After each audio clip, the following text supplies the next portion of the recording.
Dear students, welcome to Adishri Chemistry. In this class, we are going to discuss heterogeneous catalysis and absorption theory of heterogeneous catalysis. In previous class, we discussed the definitions or meaning of homogeneous catalysis as well as heterogeneous catalysis. Homogeneous catalysis ಅಲ್ಲಿ ಏನಾಗಿತ್ತು, ನಮ್ಮದು reactants ಮತ್ತು catalyst same ಫೇಸಲ್ಲಿ ಇರ್ತಾ ಇದ್ವು. ಇನ್ heterogeneous catalysis what happens, our reactants and catalysts are in the different phases. Reactants either liquid ಫೇಸಲ್ಲಿ ಇರ್ಬೋದು ಅಥವಾ gaseous ಫೇಸಲ್ಲಿ ಇರ್ಬೋದು, ಮತ್ತು ಆದರೆ ನಮ್ಮ ಕ್ಯಾಟಲಿಸ್ಟ್ ಇನ್ ಸಾಲಿಡ್ ಫೇಸಲ್ಲಿ ಇರುತ್ತೆ. heterogeneous catalysis. Let's study some examples. Oxidation of sulfur dioxide to sulfur trioxide. Yes, oxidation of sulfur dioxide to sulfur trioxide. Here sulfur dioxide and dioxygen are in gaseous state and our catalyst is platinum here. Yes, platinum metals powder is used as a catalyst in this reaction. So our reactants in gaseous phase and our catalyst in solid phase. So it is heterogeneous catalysis. Conversion of oxidation of sulfur dioxide ಅನ್ನು sulfur ಡೈಆಕ್ಸೈಡಿಗೆ convert ಮಾಡಬೇಕಾದ್ರೆ platinum ಕ್ಯಾಟಲಿಸ್ಟನ್ನು ನಾವು use ಮಾಡ್ತೇವೆ. Catalyst solid ಫೇಸಲ್ಲಿದೆ ಮತ್ತು ನಮ್ಮ reactants gaseous ಫೇಸಲ್ಲಿದೆ. ಸೊ ಇದು ಹೆಟ್ರೋಜಿನಿಯಸ್ ಕ್ಯಾಟಲಿಸಿಸ್ಗೆ ಎಕ್ಸಾಂಪಲ್ ಆಗಿದೆ. Yes, production of or manufacture of ammonia by Haber's process. Yes, Haber ಪ್ರೊಸೆಸ್ಸಿಂದ ನಾವು ಡೈನೈಟ್ರೋಜನ್ ಮತ್ತು ಡೈಹೈಡ್ರೋಜನನ್ನು ಯೂಸ್ ಮಾಡಿ ಅಮೋನಿಯನ್ನು ಪ್ರೊಡ್ಯೂಸ್ ಮಾಡ್ತೇವೆ. Here we use iron as a catalyst. So our nitrogen is in gaseous phase, hydrogen is in gaseous phase, but our catalyst iron is in solid state. Yes, production of ammonia is example for heterogeneous catalysis. And oxidation of ammonia to nitric acid. Yes, this is also example for a heterogeneous catalysis. Ammonia, liquid ammonia we used, ammonia in gaseous state we used, and dioxygen is gas. Here we use platinum as a catalyst. So this is also example for heterogeneous catalysis. In heterogeneous catalysis what happens, our catalyst is in solid form, right? And we use catalyst in finely divided state. ಕ್ಯಾಟಲಿಸ್ಟನ್ನು finely divided ಸ್ಟೇಟಲ್ಲಿನೇ ನಾವು use ಮಾಡ್ತೇವೆ. ಯಾಕಂದರೆ finally divided ಸ್ಟೇಟಲ್ಲಿ ನಮಗೆ surface area ಜಾಸ್ತಿ ಸಿಗುತ್ತೆ. Heterogeneous ಕ್ಯಾಟಲಿಸಿಸಲ್ಲಿ ಏನಾಗ್ತದೆ ಅಂತಂದರೆ, ಇದನ್ನು ನಾವು ಕ್ಯಾಟಲಿಸ್ಟ್ ಅಂತ ಕನ್ಸಿಡರ್ ಮಾಡಿದರೆ ನಮ್ಮ ರಿಯಾಕ್ಟೆಂಟ್ಸ್ ಏನು ಮಾಡ್ತವೆ, ಕ್ಯಾಟಲಿಸ್ಟ್ ಮೇಲೆ ಎಡ್ಸಾರ್ಬ್ ಆಗ್ತವೆ. ಏನಾಗ್ತವೆ, ಎಡ್ಸಾರ್ಬ್ ಆರ್ ಅಕ್ಯುಮುಲೇಟ್. ಎಸ್, ನಮ್ಮ ರಿಯಾಕ್ಟೆಂಟ್ಸ್ ಕ್ಯಾಟಲಿಸ್ಟ್ ಮೇಲೆ ಎಡ್ಸಾರ್ಬ್ ಆರ್ ಅಕ್ಯುಮುಲೇಟ್ ಆಗ್ತವೆ. ಸೊ ಏನಾಗ್ತವೆ, ನಮ್ಮ ರಿಯಾಕ್ಟೆಂಟ್ಸ್ ಏನು ದೂರ ಇದೆ ಅದು on the surface of catalyst ಹತ್ತಿರ ಬಂದಂಗಾಗುತ್ತೆ. ಒಂದು ಎಕ್ಸಾಂಪಲ್ ಹೇಳಬೇಕಂತಂದರೆ, ಎರಡು ಜನ ಅನ್ನೋನ್ ಪರ್ಸನ್, ಎಸ್ ಸ್ಟ್ರೇಂಜರ್ಸ್, ಎರಡು ಜನ ಸ್ಟ್ರೇಂಜರ್ಸ್, ಒಬ್ರಿಗೊಬ್ರ ಬಗ್ಗೆ ಪರಿಚಯ ಇಲ್ಲ. ಬಟ್ ಆ ಟೈಮ್ನಲ್ಲಿ ಯಾರಾದ್ರೂ ಕಾಮನ್ ಫ್ರೆಂಡ್ ಬಂದರು ಅಂತಂದರೆ ಏನಾಗ್ತದೆ, ಅವರು ಇವ್ರು ಇಂಥವ್ರು ಅಂತ ಇಂಟ್ರೊಡ್ಯೂಸ್ ಮಾಡ್ತಾರೆ. ಸೊ ಈ ಸ್ಟ್ರೇಂಜರ್ಸ್ ಆವಾಗ ಏನಾಗ್ತಾರೆ, ಫ್ರೆಂಡ್ಸ್ ಆಗ್ತಾರೆ. ಇದೇ ರೀತಿಯ ಕಾಮನ್ ಫ್ರೆಂಡಿನ ರೂಲನ್ನು ನಮ್ಮ ಕ್ಯಾಟಲಿಸ್ಟ್ ಪ್ಲೇ ಮಾಡುತ್ತೆ. ಓಕೆ, ನಮ್ಮ ರಿಯಾಕ್ಟೆಂಟ್ಸ್ ಎ ಮತ್ತು ಬಿ ಇದ್ದಾವೆ. Yes, these two are reactants, these are strangers. Okay, ಇವು ಸ್ಟ್ರೇಂಜರ್ಸ್, ಒಬ್ರ ಬಗ್ಗೆ ಒಬ್ಬರಿಗೆ ಗೊತ್ತಿಲ್ಲ. Yes, our catalyst plays a role of common friend to both. Catalyst ಏನು ಮಾಡ್ತದೆ, ಇಬ್ಬರಿಗೂ ಕಾಮನ್ ಫ್ರೆಂಡ್ ರೀತಿ ರೋಲ್ ಪ್ಲೇ ಮಾಡುತ್ತೆ. ಸೊ ಇದೇನಾಗ್ತದೆ, on the surface of catalyst ಏನಾಗ್ತವೆ, ಎ ಮತ್ತು ಬಿ ಕಾಂಟ್ಯಾಕ್ಟ್ ಆಗ್ತವೆ. ಎಸ್, ಅವು ಹತ್ತಿರ ಬರ್ತವೆ. ಸ್ಟ್ರೇಂಜರ್ಸ್ ಏನೋ ಕಾಂಟ್ಯಾಕ್ಟ್ ಇರೋದಿಲ್ಲ, ಬಟ್ ಕಾಮನ್ ಫ್ರೆಂಡ್ ಸಿಕ್ಕ ಮೇಲೆ ಪರಿಚಯ ಆಗಿ ಅವು ಸ್ವಲ್ಪ ಹತ್ತಿರ ಬರ್ತವೆ, ಅವರು ಕೂಡ ಫ್ರೆಂಡ್ ಆಗ್ತಾರಲ್ಲ. ಅದೇ ರೀತಿ ಎ ಮತ್ತು B on the surface of catalyst ಹತ್ತಿರ ಬರ್ತವೆ. ಸೊ ಒಂದಕ್ಕೊಂದು ಹತ್ತಿರ ಇದ್ದಾಗ ರಿಯಾಕ್ಷನ್ ವೆರಿ ಈಸಿಲಿ ಆಗ್ತದೆ. Yes, when reactants are close to one another then rate of reaction is increases, right? So what happens? C is our catalyst. C is our catalyst. On the surface of catalyst, both A and B accumulates, and at final we get product AB. Yes, A ಮತ್ತು B react ಆಗಿ AB ಅನ್ನೋಂಥ product ಕೊಡ್ತು. Here catalyst ಅವಕ್ಕೆ suitable ಸರ್ಫೇಸನ್ನು, suitable ಎನ್ವಿರಾನ್ಮೆಂಟನ್ನು for reaction ಒದಗಿಸ್ಕೊಡ್ತದೆ. But it will not undergo any chemical change. Catalyst ರಿಯಾಕ್ಷನ್ನಲ್ಲಿ ಯಾವುದೇ ಕೆಮಿಕಲ್ ಚೇಂಜ್ಗೆ ಒಳಗಾಗೋದಿಲ್ಲ, ಅದು ಇದ್ದಂಗೆ ಇರ್ತದೆ. But it increase the rate of reaction by facilitating the reactants to come close to one another. Yes, catalyst rate of reaction ಅನ್ನು ಹೇಗೆ increase ಮಾಡ್ತದೆ ಅಂತಂದರೆ, ರಿಯಾಕ್ಟಂಟ್ಸ್ ಏನು ದೂರ ದೂರ ಇರುತ್ತೆ, ಅವು ಹತ್ತಿರ ಬರಲಿಕ್ಕೆ ಒಂದು ಸರ್ಫೇಸನ್ನು ಒದಗಿಸ್ತವೆ. Next example is vegetable oils. Yes, vegetable oils is hydrogenated to vegetable ghee. Vegetable ಘೀಯನ್ನು ನಾವು ವನಸ್ಪತಿ ಅಂತಲೂ ಕರಿತೇವೆ. ಎಸ್, ಆರ್ ಕಾಮನ್ ಆಗಿ ಡಾಲ್ಡಾ ಅಂತ ಕರಿತೇವೆ.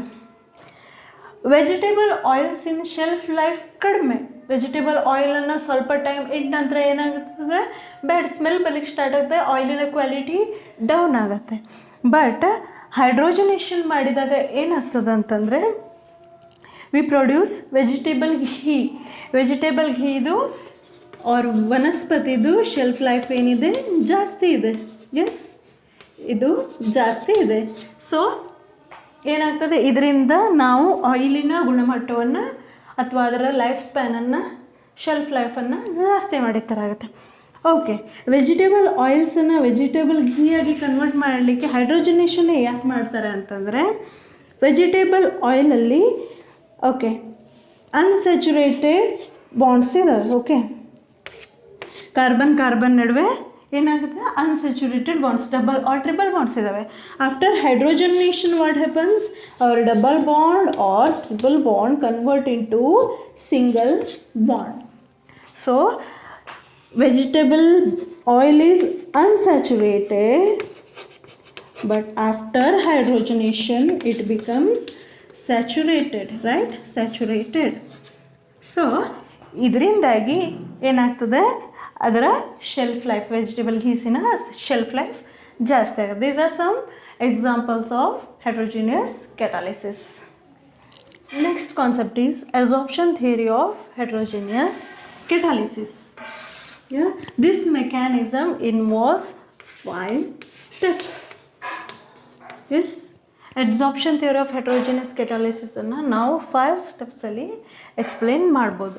Diffusion of reactants on the surface of catalyst. ಕ್ಯಾಟಲಿಸ್ಟಿನ ಸರ್ಫೇಸ್ ಮೇಲೆ ರಿಯಾಕ್ಟೆಂಟ್ ಮಾಲಿಕ್ಯೂಲ್ಸ್ ಡಿಫ್ಯೂಸ್ ಆಗ್ತವೆ ಆರ್ ಅಕ್ಯುಮುಲೇಟ್ ಆಗ್ತವೆ. Yes, absorption of reactant on the surface of catalyst.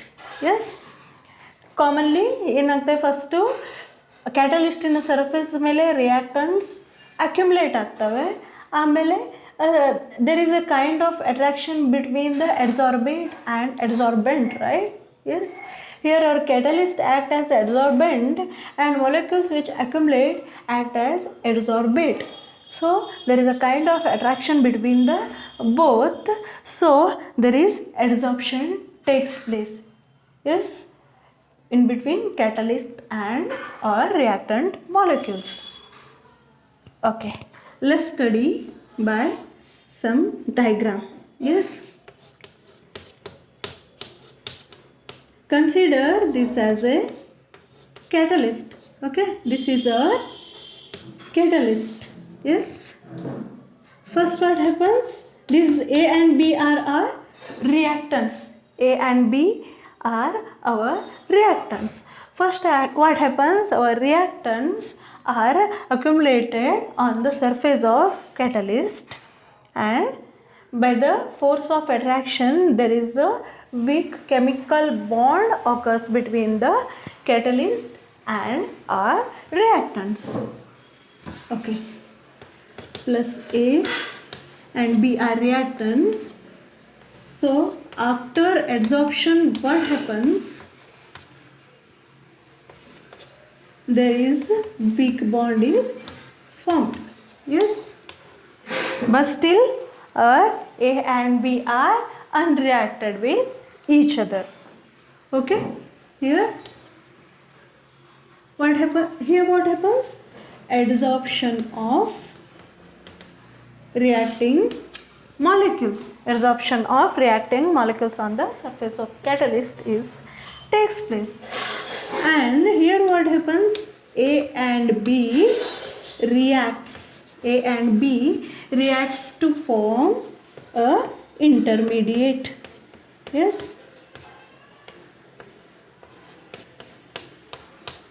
Here there is a bond formed between both reactants. Yes.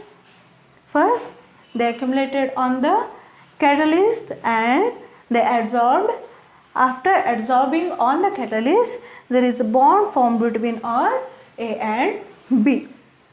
Yes. Then what happens? Desorption. That means removal of product from the surface of catalyst is called desorption. Yes.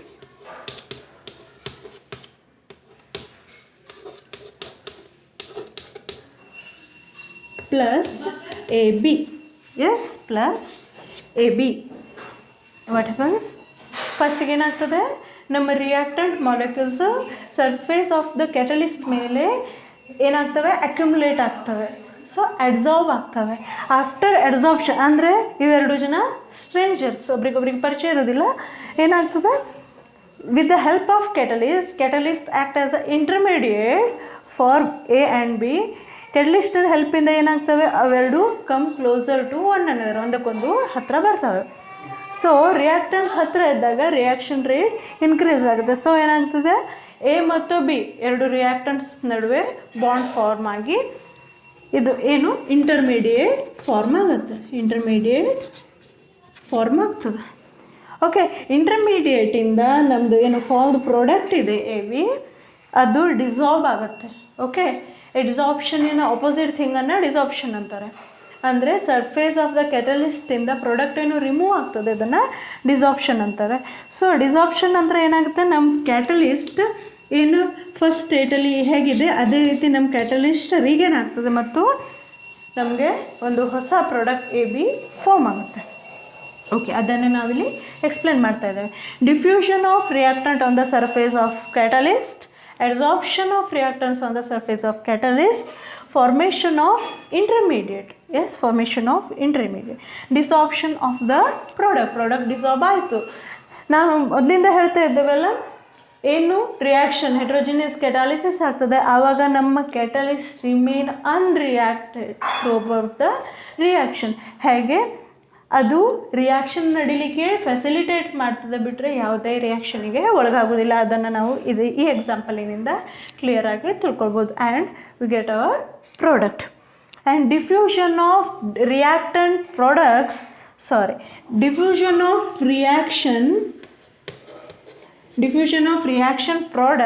From the surface of catalyst.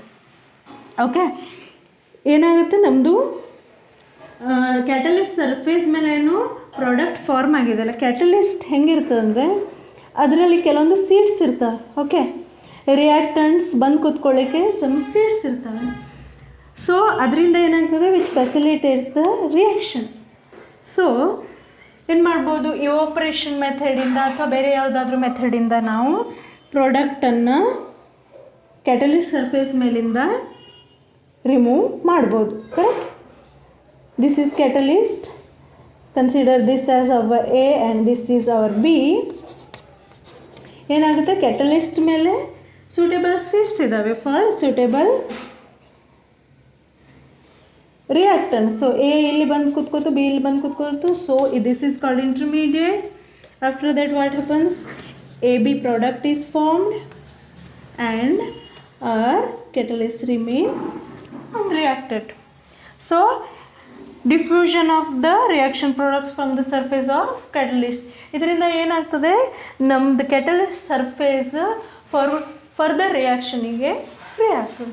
Okay, ನಮ್ಮದು reactant ಪ್ರಾಡಕ್ಟ್ಸನ್ನು remove ಮಾಡಿದಾಗ ನಮಗೆ catalyst as in the primary state, first ಸ್ಟೇಟಲ್ಲಿ ಯಾವ ರೀತಿ ಇದೆ ಅದೇ ರೀತಿಯಲ್ಲಿ ನಮಗೆ ಕೆಟಲಿಸ್ಟ್ ವಾಪಸ್ ಸಿಗೋದ್ರಿಂದ ಅದರ ಸರ್ಫೇಸ್ ಮೇಲೆ ಫರ್ದರ್ ರಿಯಾಕ್ಷನ್ ಆಗಲಿಕ್ಕೆ ಅದು ಫೆಸಿಲಿಟೇಟ್ ಮಾಡ್ತದೆ. So one catalyst can carry out many reaction cycles. ಒಂದು ಕ್ಯಾಟಲಿಸ್ಟ್ ಮೆನಿ ರಿಯಾಕ್ಷನ್ ಸೈಕಲನ್ನು ಕ್ಯಾರಿ ಔಟ್ ಮಾಡ್ತದೆ without undergoing any chemical change. Next is important features of solid catalysis. Solid ಕೆಟಾಲಿಸಿಸ್ನ ಗುಣಲಕ್ಷಣಗಳ ಬಗ್ಗೆ ತಿಳ್ಕೊಳ್ಳೋಣ. First one is activity. Our reactant should adsorb on the catalyst more strongly. ನಮ್ದು reactants ಏನಿದ್ದಾವೆ ಅವು catalyst ಮೇಲೆ ಏನು ಕೆಮಿಸಾಪ್ಷನ್ ಆಗ್ತವೆ, ಏನು ಕೆಮಿಕಲ್ ಬಾಂಡನ್ನು ಫಾರ್ಮ್ ಮಾಡ್ತವೆ, ಆ ಕೆಮಿಕಲ್ ಬಾಂಡ್ ಮಾಡ್ರೇಟ್ಲಿ ಸ್ಟ್ರಾಂಗ್ ಆಗಿರಬೇಕು. ಓಕೆ, ಅವು ವೀಕ್ನೂ ಆಗಿರಬಾರ್ದು ಅಥವಾ ವೆರಿ ಸ್ಟ್ರಾಂಗ್ನೂ ಆಗಿರಬಾರ್ದು. ಅಕಸ್ಮಾತ್ ಅವೇನು ಬಾಂಡ್ ಫಾರ್ಮ್ ಮಾಡ್ತವೆ ರಿಯಾಕ್ಟೆಂಟ್ಸ್ ಕೆಟಲಿಸ್ಟ್ ಸರ್ಫೇಸ್ ಮೇಲೆ, ಅವು ವೀಕ್ ಆಗಿದ್ರೆ ಅದು ರಿಯಾಕ್ಷನನ್ನು ಫೆಸಿಲಿಟೇಟ್ ಮಾಡೋದಿಲ್ಲ. ಅಕಸ್ಮಾತ್ ಆ ಬಾಂಡ್ ಏನು ತುಂಬಾ ಸ್ಟ್ರಾಂಗ್ ಇತ್ತು ಅಂತಂದರೆ ಏನು ಪ್ರಾಡಕ್ಟ್ ಫಾರ್ಮ್ ಆಗ್ತಾವಲ್ಲ ಅವು ಈಸಿಲಿ ರಿಮೂವ್ ಆಗೋದಿಲ್ಲ ಕೆಟಲಿಸ್ಟಿಕ್ ಸರ್ಫೇಸ್ ಮೇಲಿಂದ. ಸೊ ಬೇರೆ ಏನು ರಿಯಾಕ್ಟೆಂಟ್ಸ್ ಇರ್ತವೆ ಅವಕ್ಕೆ ಕೆಟಲಿಸ್ಟಿನ ಸರ್ಫೇಸ್ ಮೇಲೆ ಸ್ಪೇಸ್ ಸಿಗೋದಿಲ್ಲ. So it inhibit the rate of reaction. ಏನು ರಿಯಾಕ್ಟೆಂಟ್ ಮತ್ತು ಕೆಟಲಿಸ್ಟಿನ ನಡುವೆ ಕೆಮಿಸಾಪ್ಷನ್ ಆಗಿದ್ದ ಕೆಮಿಕಲ್ ಬಾಂಡ್ ಇದೆಲ್ಲ ಅದು ವೀಕ್ ಇದ್ರೂ ರಿಯಾಕ್ಷನ್ ರೇಟಿಗೆ ಇನ್ಹಿಬಿಟ್ ಮಾಡ್ತದೆ, ಅಥವಾ ತುಂಬಾ ಸ್ಟ್ರಾಂಗ್ ಇದ್ರೂ ಕೂಡ ರಿಯಾಕ್ಷನ್ ರೇಟನ್ನು ಕಡಿಮೆ ಮಾಡುತ್ತೆ. ಅದ್ರ ಮಾಡ್ರೇಟ್ಲಿ ಸ್ಟ್ರಾಂಗ್ ಆಗಿದ್ದರೆ ಏನಾಗ್ತದೆ, ರಿಯಾಕ್ಟನ್ಸ್ ಕೆಟಲಿಸ್ಟಿನ ಸರ್ಫೇಸ್ ಮೇಲೆ ಬಂದು ಅಕ್ಯುಮುಲೇಟ್ ಆಗಿ ಬಾಂಡ್ ಫಾರ್ಮ್ ಆಗಿ ನ್ಯೂ ಪ್ರಾಡಕ್ಟ್ ಹೊರಗೆ ಬರಲಿಕ್ಕೆ ಈಸಿ ಆಗ್ತದೆ. So activity of the catalyst depends on the strength of bond between catalyst and reactants. Next one is selectivity. Our catalysts are very selective. Yes. Okay. If we take the same reactants but if we use different catalysts, then our catalysts have ability to direct the reaction to the particular product. Okay, ನಾವು ಎಲ್ಲ ಕೇಸಲ್ಲೂ same ರಿಯಾಕ್ಟೆಂಟ್ಸನ್ನೇ ತೊಗೊಂಡಿದ್ದೇವೆ, but ನಾವು ಬೇರೆ ಬೇರೆ ಕ್ಯಾಟಲಿಸ್ಟನ್ನು use ಮಾಡಿದ್ದೇವೆ. ಆ ಕ್ಯಾಟಲಿಸ್ಟಿಗೆ same ರಿಯಾಕ್ಟೆಂಟಿಂದ particular ಪ್ರಾಡಕ್ಟನ್ನು produce ಮಾಡಲಿಕ್ಕೆ ರಿಯಾಕ್ಷನನ್ನು direct ಮಾಡೋ ಕೆಪಾಸಿಟಿ ಇದೆ. Okay, carbon monoxide when reacts with hydrogen gas it gives methane and water if we use nickel catalyst. Yes, nickel catalyst. Same reactants carbon monoxide and hydrogen. If we use copper and combination of zinc oxide and chromium trioxide as a catalyst, then we get the product which is methanol. Yes, methanol. For the same reactant, if we use copper as a catalyst, then we get aldehyde. Yes, formaldehyde. Yes. ಅಂದರೆ particular ಕೆಟಲಿಸ್ಟ್ಸ್ ಒಂದು ರಿಯಾಕ್ಷನನ್ನು ಒಂದು particular ಪ್ರಾಡಕ್ಟಿಗೆ direct ಮಾಡೋ capacity ಹೊಂದಿದೆ. Same ರಿಯಾಕ್ಟೆಂಟ್ಸನ್ನು use ಮಾಡಿ ನಾವು ಬೇರೆ ಬೇರೆ ಕೆಟಲಿಸ್ಟನ್ನು use ಮಾಡಿದಾಗ ನಮಗೆ ಬೇರೆ ಬೇರೆ ಪ್ರಾಡಕ್ಟ್ ಸಿಗುತ್ತೆ. ಎಸ್, ನಿಕೆಲ್ ಯಾವಾಗಲೂ ಈ ರಿಯಾಕ್ಷನ್ ಕಾರ್ಬನ್ ಮೊನಾಕ್ಸೈಡ್ ಮತ್ತು ಹೈಡ್ರೋಜನ್ ರಿಯಾಕ್ಷನಲ್ಲಿ ನಿಕೆಲ್ ಮಿಥೇನ್ ಮತ್ತು ವಾಟರನ್ನು ಪ್ರೊಡ್ಯೂಸ್ ಮಾಡಿದರೆ, ಸೇಮ್ ರಿಯಾಕ್ಟೆಂಟ್ಸಿಂದ ಕಾಪರ್ ಮತ್ತು combination of zinc oxide and chromium oxide gives methanol as a product, and in third case we get formaldehyde as a product. So our catalysts are very selective. Yes, very selective. One catalyst ಒಂದು particular ರಿಯಾಕ್ಷನ್ನಿಂದ ಒಂದೇ ರೀತಿಯ ಪ್ರಾಡಕ್ಟನ್ನು ಕೊಡ್ತದೆ. Next thing is shape selective catalysis. Yes, reaction rate heterogeneous ಕೆಟಾಲಿಸಿಸಲ್ಲಿ reaction rate shape of the catalyst ಮೇಲೆ depend ಆಗಿರುತ್ತೆ. Catalyst ಯಾವ ರೀತಿ ರಿಯಾಕ್ಟೆಂಟ್ಸಿಗೆ ಸ್ಪೇಸನ್ನು ಒದಗಿಸ್ತದೆ ಮತ್ತು ನಮ್ಮ ರಿಯಾಕ್ಟೆಂಟ್ಸಿನ ಸೈಜ್ ಯಾವ ರೀತಿಯಾಗಿದೆ ಮತ್ತು ಆ ಪೋರಸ್ ಆ ಹೋಲ್ ಸೀಟ್ ಏನಿದೆ ಅದು ರಿಯಾಕ್ಟೆಂಟ್ಸಿಗೆ ಒದಗಿಸ್ತದೆ, ಆ ಪ್ಲೇಸಿನ ಸೈಜ್ ಎಷ್ಟಿದೆ ಮತ್ತು ನಮ್ಮ ರಿಯಾಕ್ಟೆಂಟ್ಸಿನ ಸೈಜ್ ಮತ್ತು ಶೇಪ್ ಯಾವ ರೀತಿ ಇದೆ ಅನ್ನೋದ್ರ ಮೇಲೆ ನಮ್ಮ ರಿಯಾಕ್ಷನ್ ರೇಟ್ ಡಿಪೆಂಡ್ ಆಗುತ್ತೆ. One of the best example for shape selective catalysis is zeolite. Yes, zeolite shape selective ಕೆಟಲಿಸ್ಟಿಗೆ ಬೆಸ್ಟ್ ಎಕ್ಸಾಂಪಲ್ ಆಗಿದೆ. This is nothing other than microporous aluminosilicate. Yes, aluminosilicate ಆಗಿದೆ. ಜಿಯೋಲೈಟ್ ಅಂದರೆ ಅಲ್ಯೂಮಿನೋಸಿಲಿಕೇಟ್, ಅದರಲ್ಲಿ microporous small holes ಇದ್ದಾವೆ. Pore ಅಂತಂದರೆ hole ಅಲ್ಲ. Yes, microporous ಅಂದರೆ small ಹೋಲ್ಸನ್ನು ಇದು ಜಿಯೋಲೈಟ್ಸ್ ಹೊಂದಿದೆ. ಸೊ ರಿಯಾಕ್ಷನ್ ಅದ್ರ ಮೇಲೆ ಡಿಪೆಂಡ್ ಆಗಿದೆ, pore size of the catalyst. ನಮ್ಮ ಜಿಯೋಲೈಟಿನ ಪೋರ್ ಸೈಜ್ ಏನು ಅನ್ನೋದ್ರ ಮೇಲೆ ಮತ್ತು ಸೈಜ್ ಮತ್ತು shape of the reactants, yes, ಅದ್ರ ಮೇಲೆ ರೇಟ್ ಆಫ್ ರಿಯಾಕ್ಷನ್ ಡಿಪೆಂಡ್ ಆಗಿದೆ. Pore size of the catalyst ಮತ್ತು size of the reactants same ಇತ್ತು ಅಂತಂದರೆ ಇಟ್ ಫೆಸಿಲಿಟೇಟ್ಸ್ ದ ರಿಯಾಕ್ಷನ್.